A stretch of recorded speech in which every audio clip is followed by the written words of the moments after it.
विद्यार्थियों, PDS group online में आपका स्वागत है। मैं कक्षा 11 के मैथ कॉम्प्लेक्स नंबर अभ्यास पढ़ा रहा हूँ। इस कॉम्प्लेक्स नंबर में आपको इसके पिछले वाले वीडियो में बताया थे वर्गमूल कैसे ज्ञात किया जाता है। तो वर्गमूल के बाद आज की जो टॉपिक है उस टॉपिक में हम आपको बताएंगे घनमूल से रिलेटेड कुछ प्रश्न। तो घनमूल क्या होता है, घनमूल के विषय में ये कुछ जानते हैं, फिर उसके बाद सवाल के विषय में। तो घनमूल में क्या बनेगा आपका टॉपिक है आज के घनमूल।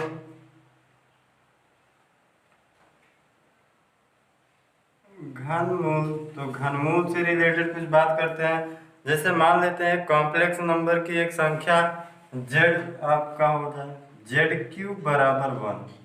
अगर ऐसा मान के चलते हैं घनमूल में कि z³ बराबर 1, तो इसका घनमूल ज्ञात करना है। या फिर हम इस संख्या को इधर कर लेते हैं जहां आपका ये जो z आपका आया है, z एक कॉम्प्लेक्स नंबर है। तो अगर हम इसे इधर विस्थापित कर लेते हैं तो हमारा कुछ इस रूप में बनेगा z³ -1 बराबर आपका इधर क्या बन जाता है 0। अब अगर हम 1 की पावर 3 कर दिया जाए यहाँ पे इस प्रकार से, तो यह क्या है, एक फार्मूला बना देता है।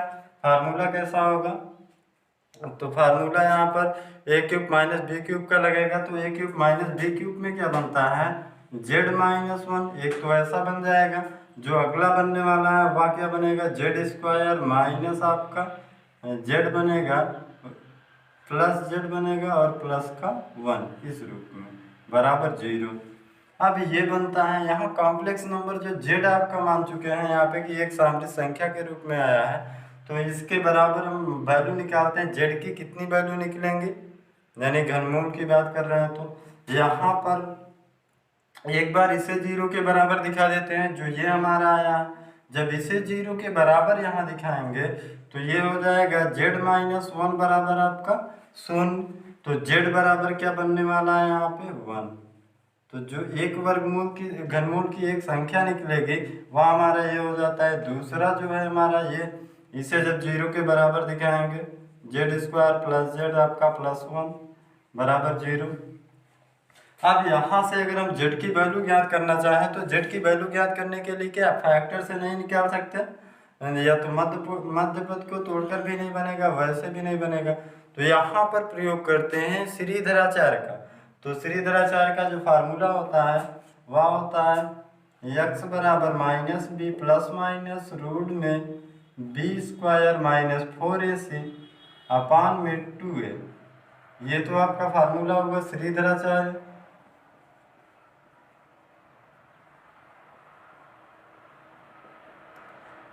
तो इससे हम इसका क्या कहते हैं z का वैल्यू ज्ञात करते हैं।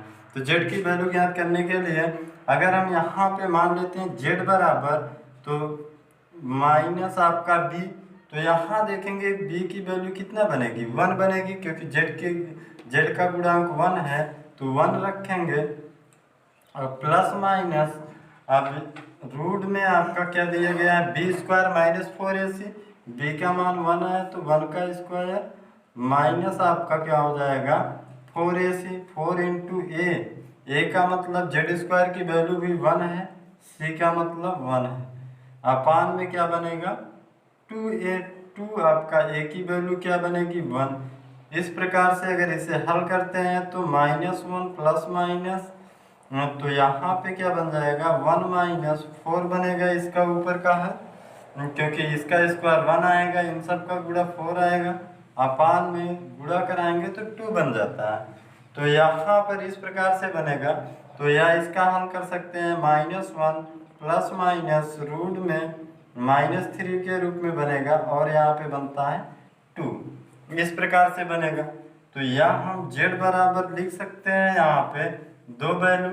एक तो z बराबर आएगी -1 प्लस में लेंगे √3, यहाँ पर -√3 बटे आपका 2। अब माइनस के लिए यहाँ पर z बराबर हम कर सकते हैं माइनस प्लस में यहाँ पे √3 i के रूप में। और ये क्योंकि यहाँ हम जानते हैं कि क्या है 1 का गुणा करा सकते हैं। जब 1 का गुणा कराएंगे तो आपका यही चीज़ रहेगा, माइनस इसके साथ लेकर i की वैल्यू बन जाएगी। i बराबर क्या होता है रूट में -1। इसलिए इसके स्थान पर आई आ गया और आपका √3 बन गया। तो एक वैल्यू तो ये हो गई। इसी प्रकार से एक दूसरी वैल्यू बन जाती है -1, और आपका माइनस लेंगे क्योंकि यहाँ एक बार प्लस है तो प्लस को लिए थे और इसके बाद एक बार माइनस है तो अब माइनस लेकर सॉल्व करेंगे। तो माइनस आपका √3/2 होगा। तो यहाँ पर z बराबर क्या बन जाएगा, फिर से -1 और माइनस आपका √3/2i। यहाँ पर हमें z की 3 वैल्यू प्राप्त हुई है। एक ये हो गया और एक आपका यहाँ पे ये हो जाता है और एक आपका ये हो गया। तो 3 वैल्यू प्राप्त हुई। यहाँ पर देखेंगे तो ये आपका सामरिक संख्या के रूप में प्राप्त हुआ है वास्तविक और काल्पनिक भाग में, ये भी वास्तविक और काल्पनिक भाग के रूप में प्राप्त होता है। और यहाँ एक z बराबर 1 प्राप्त होता है जो क्या है, वास्तविक है। तो हम इसे छोड़ देते हैं, इनका एक सार्व अनुपात ले लेते हैं इसके लिए। तो उस सार्व अनुपात को क्या करते हैं, ओमेगा से प्रदर्शित करते हैं। ओमेगा से, जब ओमेगा से प्रदर्शित करेंगे तो अगर हम यहाँ पर ओमेगा से प्रदर्शित करेंगे इसको, इसके सार अनुपात लेने पर, तो अगर हम ओमेगा क्यूब बराबर 1 आपका मान के चले तो इसका भी हल इसी रूप में बन जाता है कि आपका यही चीज़ आएगा जो यहाँ कॉम्प्लेक्स नंबर आपका एक चर मान के चले हैं जेड के रूप में। तो अगर हम यहाँ ओमेगा एक आपका ले लेते हैं तो ओमेगा बराबर इतना, इस प्रकार से इसका भी हल वही आएगा। अगर हम इस पर ओमेगा रखें तो हमारा एक फार्मूला बनाता है कि एक संबंध हो जाएगा ओमेगा आपका ओमेगा क्यूब बराबर 1, तो omega square plus omega plus 1 equal 0। यह हमारा एक सूत्र के रूप में हो गया और यह भी आपका ओमेगा क्यूब बराबर 1 के रूप में आ जाता है। तो ये हमारा जो बना यह एक सूत्र के रूप में हो गया कि आपका ओमेगा स्क्वायर ओमेगा प्लस आपका 1 बराबर 0। यह हम प्रोवाइड कर सकते हैं, जहाँ पर इतनी चीज़ें लिखी गई हो वहाँ 0 रख सकते हैं, या फिर जहाँ ओमेगा क्यूब होगा वहाँ पर 1 रख सकते हैं।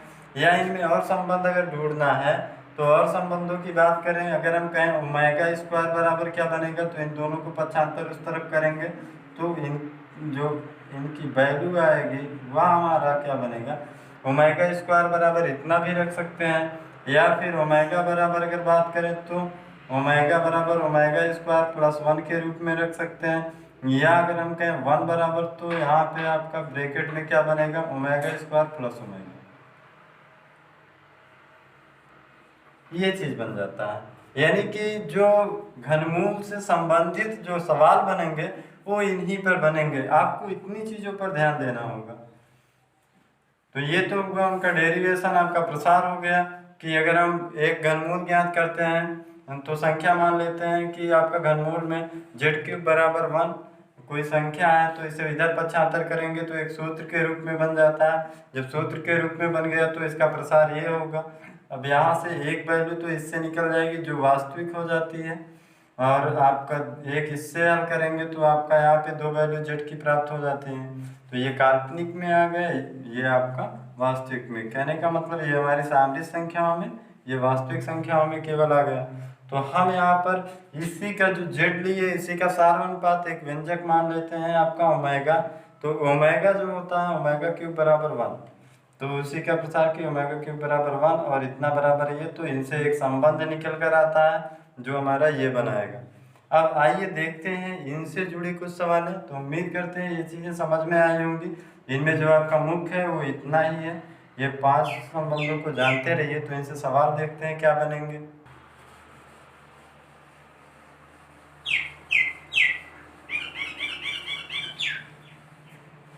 अब यहाँ अगर हम मान लेते हैं ओमेगा क्यूब बराबर, अभी क्या देखें कि 1 है, ओमेगा क्यूब बराबर 1 आता है। तो अगर हम कह दें ओमेगा की पावर 73 है तो इसकी वैल्यू क्या आएगी, ओमेगा की पावर 73।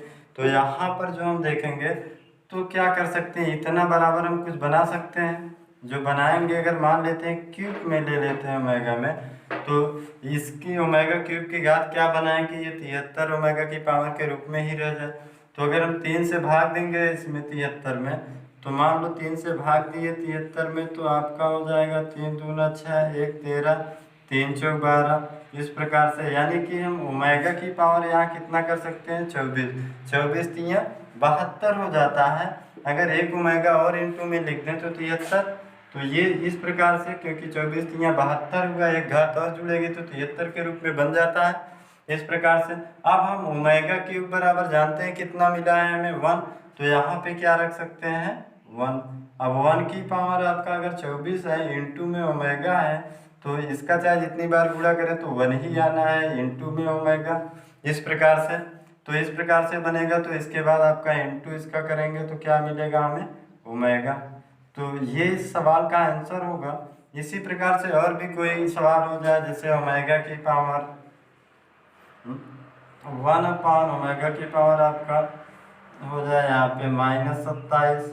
अगर ऐसा सवाल है तो इसे भी सॉल्व करना एक आसान बात है।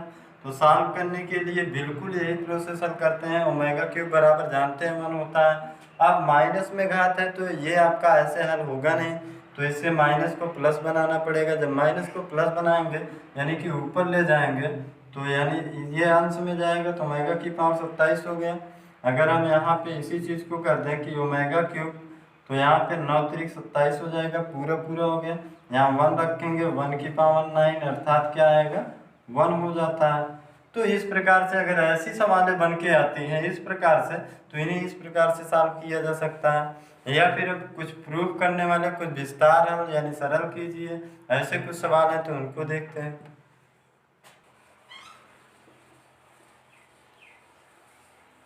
अब जो आपके सामने एग्जाम्पल है यह है, कह रहा है सिद्ध कीजिए कि ओमेगा की पावर 4 प्लस 2 ओमेगा की पावर 6 प्लस ओमेगा की पावर 8 इक्वल 1। कह रहा है इतना हमें प्रूव करना है कि इतना बराबर 1 होता है कि नहीं होता है। और जहाँ पर कह रहा है जहाँ ओमेगा आपका इकाई का घनमूल है, तो यहाँ पर हम जानते हैं कि इसे क्या बना सकते हैं। अब ओमेगा आपका ओमेगा क्यूब हो जाएगा, इंटू में ओमेगा इसे हम रख सकते हैं ओमेगा की पावर 4 को, और यहाँ पर हो जाएगा प्लस में 2 होगा, और यहाँ बना सकते हैं क्या ओमेगा क्यूब, और यहाँ पर हो जाएगा ओमेगा क्यूब का स्क्वायर। इसके बाद आपका फिर इसके बाद क्या बन जाता है यहाँ पे, तो यहाँ देखेंगे ओमेगा की पावर 8 है तो ओमेगा क्यूब, यहाँ पे अगर 3 रखेंगे ज़्यादा, 2 3 6 हो गया। अब क्या चाहिए ओमेगा स्क्वायर, 6 2 3 6 2 8 इस रूप में बन गया। तो यहाँ आपका LHS, तो ये आपका इतना बन रहा है यहाँ पर इसका, यानी कहने का मतलब इसका प्रसार ये हो गया। अब इसके बाद क्या करते हैं, ओमेगा क्यूब की पावर 1 होती है, 1 इंटू ओमेगा प्लस 2 इंटू में आपका 1 का स्क्वायर प्लस यहाँ पर रखेंगे 1 का स्क्वायर इंटू ओमेगा स्क्वायर। तो यहाँ पे क्या मिला ओमेगा, और यहाँ पे प्लस में क्या मिलता है 2, और यहाँ पे प्लस में ओमेगा स्क्वायर। क्योंकि इस 1 का कोई वो नहीं है, गुणा कराएंगे ओमेगा ही आएगा, इसका कोई मतलब नहीं, गुणा कराएंगे 2 आएगा, इसका कोई वो नहीं, इसमें गुणा कराएंगे तो ओमेगा स्क्वायर। अब यहाँ पर क्या देखते हैं, आपको जो 4-5 चीज़ें बताएं कि उन्हें याद रखना है घनमूल में, तो हम एक संबंध जानते हैं omega square plus omega plus 1 बराबर 0 होता है, एक ये चीज़। अब इनमें हम देख रहे हैं हमारे पास क्या मिला है, ये कि ओमेगा प्लस ओमेगा स्क्वायर। अगर इन्हें कुछ ऐसा किया जाए कि ओमेगा स्क्वायर प्लस ओमेगा को एक साथ लिखें, प्लस में 2 करें, अगर ऐसा कर देते हैं तो इसके स्थान पर कुछ हम रखेंगे यहाँ से हल करके। अगर हम इस 1 को उधर पक्षांतर कर दें तो क्या मिलेगा ओमेगा स्क्वायर प्लस ओमेगा बराबर माइनस में 1। अब हमारे पास सवाल जो है जहाँ पर ये लिखा है वहाँ क्या रख सकते हैं माइनस का 1। अब यहाँ -1 रखेंगे प्लस का 2, अब घटाएंगे तो क्या मिलेगा 1। तो ये आपका RHS हो जाता है जो हमें ज्ञात करना था। तो ये हमारा आंसर हो गया इस प्रकार से। तो ये 4-5 चीज़ें जो इनका संबंध होता है, एक आपका ओमेगा क्यूब बराबर 1 होता है, एक आपका ओमेगा स्क्वायर प्लस आपका ओमेगा प्लस 1 बराबर 0। तो इन दोनों चीज़ों को ध्यान रखेंगे तो पक्षांतर करके इनसे भी आपको ज़रूरत पड़ने पे इस पर जैसे यहाँ पे आया इस प्रकार से कुछ बना सकते हैं और ओमेगा के ऊपर 1 रख सकते हैं। तो इस प्रकार से ये सवाल उम्मीद करते हैं आपको समझ में आया होगा। तो आज की टॉपिक घनमूल में बस इतना ही। अगर कोई प्रॉब्लम हो तो हमारे व्हाट्सएप नंबर 8127148433 पर आप पूछ सकते हैं व्हाट्सएप पे। और पीडीएस ग्रुप के आपका जो व्हाट्सएप ग्रुप चल रहा है उस व्हाट्सएप ग्रुप में घनमूल से संबंधित कुछ क्वेश्चंस आपको देंगे, उसके आंसर भी हमारे इसी नंबर पे देना होगा। तो आज का वीडियो बस इतना है। सब्सक्राइब कीजिए हमारे चैनल को और बेल दबाना ना भूलें ताकि अगले वीडियो का नोटिफिकेशन आपको आसानी से मिल सके।